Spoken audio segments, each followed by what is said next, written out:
Se tiende a pensar que las matemáticas no son necesarias. Sin embargo, ¿qué pasa si te digo que tu tele o tu ordenador existen gracias a ellas? Hoy tenemos el placer de contar con Eduardo Sáenz de Cabezón. Él es matemático y además es profesor de lenguajes y sistemas informáticos. Tiene un canal de YouTube, es Derivando, donde explica algunas de las curiosidades acerca del mundo de las matemáticas. Hola, Eduardo. Hola, ¿qué tal? Me gustaría empezar con una definición de las matemáticas, y es que muchísima gente cuando le preguntas piensa en números, en cuentas, pero tú en algunas de tus charlas dices que no se trata solo de cálculos. ¿Qué son entonces las matemáticas? No es fácil dar una definición así completa y universal de las matemáticas, ¿no? De hecho, yo recuerdo que un profe nuestro nos dio un consejo que nunca seguí y que me arrepiento de no haber seguido, que era que cada 5 años escribiéramos nuestra definición de matemáticas.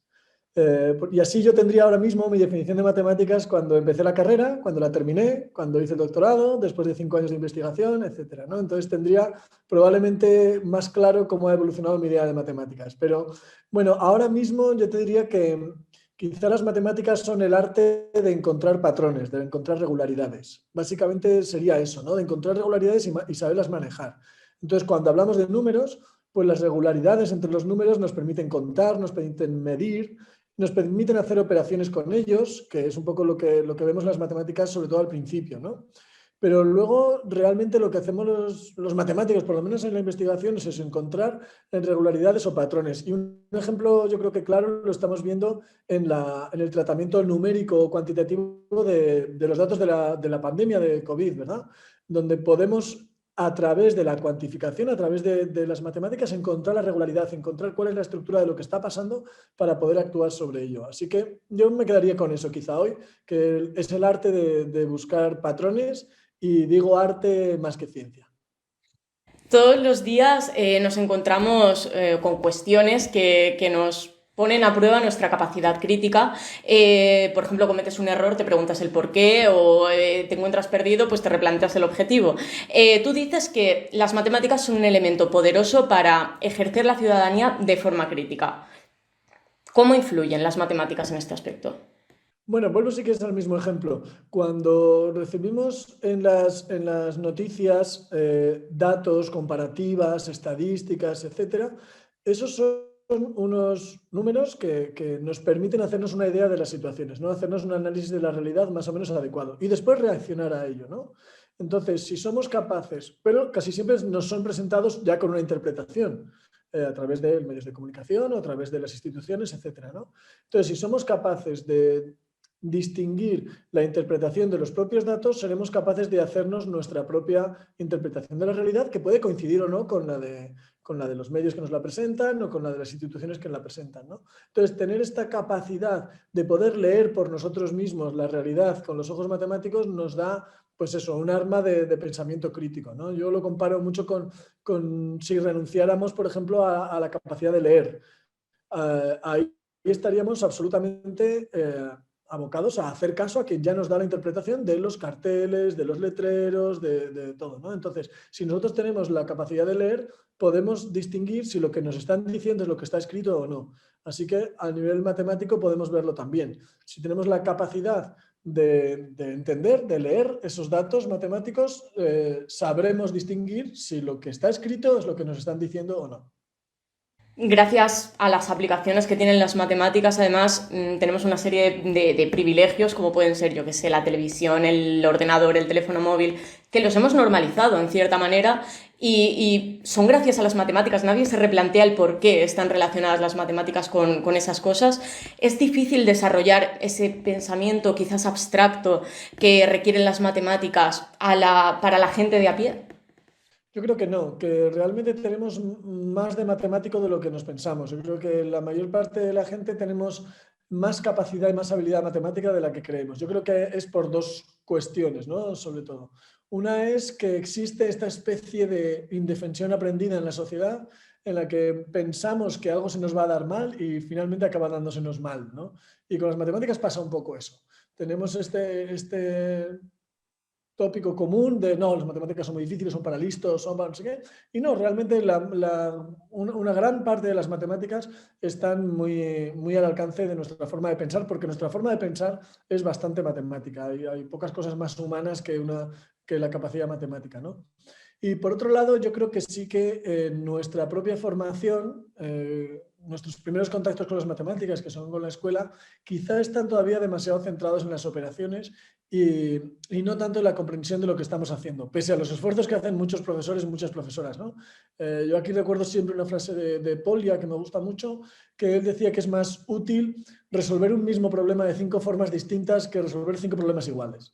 Entonces, muchas veces nuestra enseñanza no solo en las matemáticas, está basada en la repetición, demasiado a menudo, no siempre, ya digo, que hay una labor estupenda que se hace por parte de casi todos los docentes, pero todavía identificamos las matemáticas demasiado con hojas llenas de divisiones con decimales.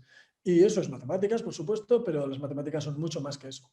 ¿Crees que es necesaria una remodelación quizás de los contenidos educativos de las matemáticas? ¿Tú cambiarías, añadirías, reducirías alguna parte de la materia?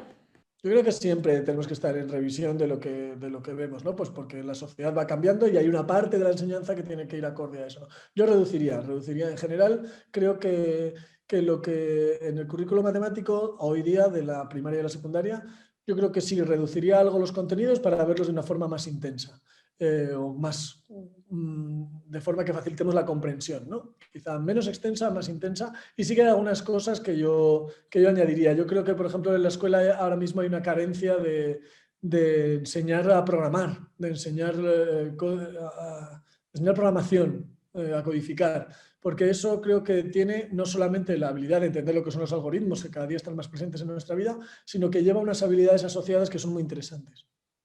Tú tienes un canal de YouTube, es Derivando, donde, bueno, no enseñas lo típico que son los cálculos, los números, sino que vas más allá. Explicas el origen de muchos de ellos, luego algunas curiosidades, cosas que son atractivas para el estudiante. Solo hay que ver los números de la gran cantidad de visitas que tienen los vídeos.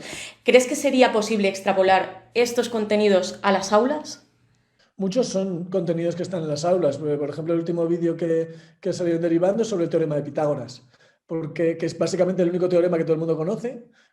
Si yo pregunto, dime un teorema matemático, pues me vas a decir el de Pitágoras casi seguramente, pero ¿por qué es tan importante? ¿Qué tiene de especial? Hay cientos de miles de teoremas en las matemáticas. ¿Por qué el de Pitágoras precisamente? ¿No? Entonces sí, es un contenido escolar y podría haber muchos contenidos escolares. Muchos profesores, muchas profesoras lo utilizan para motivar, para introducir contenidos antes de explicar la parte, digamos, más que requiere más esfuerzo, más aburrida, que yo creo que eso no hay que evitarla. Yo creo que tenemos minusvalorado el aburrimiento es muy útil y tenemos que saber sacar partido de ello, pero sí que lo utilizan muchos para motivar, etcétera, ¿no? Y yo creo que sí, efectivamente Derivando es más bien una celebración de las matemáticas. Entonces, siempre he tenido el pensamiento de que al contrario que pasa, por ejemplo, con la enseñanza de la lengua, nosotros aprendemos la gramática y aprendemos la sintaxis, pero además leemos poesía, leemos novelas, vemos películas, leemos cómic. En matemáticas prácticamente nos quedamos en la sintaxis y en la gramática y nos estamos perdiendo la poesía, las novelas, las películas que también tienen las matemáticas, aquello que lo hace muy bello, ¿no? Dices que muchos de esos contenidos están en las aulas, pero ¿qué papel tiene quizás el formato? Porque se recibe de la misma forma ese contenido en las aulas que, por ejemplo, en un vídeo de YouTube donde hay edición, donde hay transiciones, donde hay un cierto dinamismo que quizás favorece o influye en esa percepción de los alumnos. Bueno, yo creo que aquí depende no solamente del formato, que también tiene su influencia, sino también de la calidad, ¿eh? Yo prefiero mil veces un mal profesor que un mal vídeo de YouTube, o un buen profesor que un buen vídeo de YouTube, ¿no? Un profesor, una profesora en directo y que conociendo a sus estudiantes es algo inigualable, ¿no? A la hora de explicar o de aprender. Pero sí, pero muchas veces yo creo que este formato puede ser complementario, ¿no? Yo creo que debe haber una diversidad de formatos también porque tenemos una diversidad de acceso a la información. Las personas cada cual ponemos los acentos en unas cosas o en otras y entonces pues yo creo que está bien el que podamos dar a nuestros estudiantes y a nuestros alumnos, alumnas, distintas formas de acceso a la información, a los contenidos y a la construcción del pensamiento. Cuando pensamos en salidas profesionales de las matemáticas, casi siempre se nos viene a la mente la docencia. Sin embargo, vivimos en un mundo cada vez más tecnológico, se puede ver con aspectos como, por ejemplo, la revolución del Big Data, del Internet de las cosas. Se está incrementando exponencialmente las salidas profesionales que tienen las matemáticas.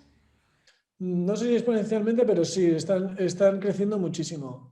Ahora mismo, desde hace ya unos años, según la encuesta de población activa, los estudios de matemáticas son los estudios con menos paro, los de matemáticas y los de informática. Siempre hay algún otro, pero estos dos están siempre o los primeros o entre los 5 primeros.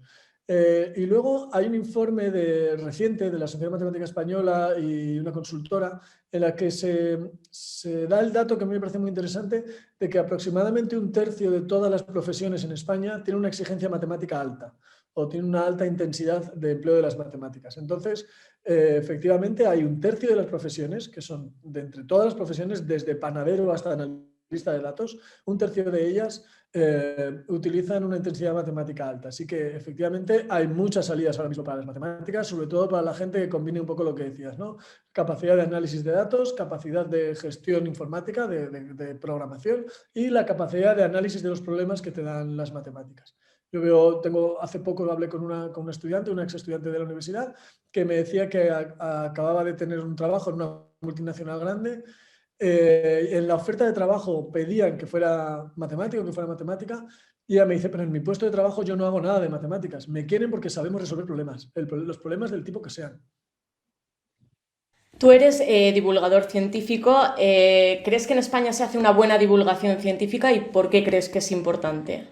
Sí, yo creo que se hace una buena divulgación científica y cada vez mejor, y además muy variada. Yo creo que en los últimos tiempos hemos asistido a una explosión de esto, o al menos a una explosión de la parte de la divulgación que llega al público general. Pues ahí está, por ejemplo, Orbitalaika, ¿no? que está teniendo unos índices de audiencia muy buenos. Están los vídeos de YouTube, pues derivando, pero también están los vídeos de Javi Santaolalla, los de Crespo, etcétera, ¿no? Hay muchísimos formatos nuevos que llegan a un público muy amplio. Y también está la divulgación digamos, de más exigencia, una divulgación quizá más culta o para gente con más preparación, que siempre se ha hecho y se ha hecho muy bien, ¿no? Y luego están los libros, blogs, etcétera. Hay mucha, muy variada y muy buena divulgación científica en España, incluso a través de los medios de comunicación que también se han sumado a esto, ¿no? Y yo creo que es importante, por un lado, por lo que decíamos de crear una conciencia crítica en la sociedad, tener una formación científica, una culturización científica adecuada que nos haga ser menos vulnerables a la manipulación, ¿no? Tanto informativa como social, económica, política. Y por otro lado, también creo que es importante el que tengamos claro que la ciencia es importante y lo seamos capaces de exigirlo, de mandarlo a nuestros políticos, ¿no? Ahora mismo en esta situación que nos encontramos de una pandemia global, hay dos ingredientes clave para salir adecuadamente de ello. Uno son los avances científicos, las vacunas, por ejemplo, pero no solo. Y eso los van a hacer los científicos. Pero el otro ingrediente es que la población tomemos las decisiones adecuadas, sepamos protegernos, sepamos hacer lo que debemos hacer para impedir el avance de la pandemia. Y eso se logra si hay una buena comunicación científica, si de alguna forma la población estamos alineados con los objetivos científicos. Pues tenemos que dejar la entrevista aquí, pero no sin antes darte las gracias por todos los datos que nos has dado. Ha sido muy interesante y desearte muchísima suerte en tus próximos proyectos. No, muchas gracias a vosotros y bueno, espero que nos podamos ver pronto todos. Y recuerda, si quieres saber más de nosotros, puedes seguirnos en nuestras redes sociales y echarle un vistazo a nuestra página web.